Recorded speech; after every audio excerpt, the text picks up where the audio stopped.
అహరోను కుమారులు ఏం చేశారు? వారికి దేవునికి సేవ చేస్తున్నామనే స్పృహ లేకుండా, భయము లేకుండా, దేవుడు చెప్పిన నియమాలు పాటించకుండా, దేవుని యొక్క సన్నిధిలో ఉన్నామనే భయము లేకుండా, గర్వముతో, మద్యపు మత్తులో,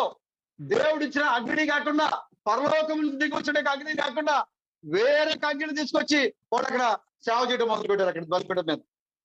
ఎప్పుడైతే దేవుని యొక్క సన్నిధిలోనికి అన్య అగ్ని ఎప్పుడైతే వచ్చిందో, ఆ సమయంలోనే ప్రభు సన్నిధి నుండి, యెహోవా సన్నిధి నుండి అగ్ని బయలుదేరి వచ్చి వారిద్దరిని అక్కడే దహించి వేసింది. దేవుని యొక్క సన్నిధిలో ఒక పాస్టర్ లేదా ఒక బోధకుడు లేదా ఒక సువార్థికుడు, ఒక కాపరి, ఒక ప్రవక్త, అపోస్తలుడు ఎవరైనా సరే దేవుని యొక్క సన్నిధిలో నిలబడి మాట్లాడినప్పుడు అది వాక్యానుసారంగా ఉందా లేదా, ఆ బోధ బైబిల్లో ఉందా లేదా, ఆ బోధ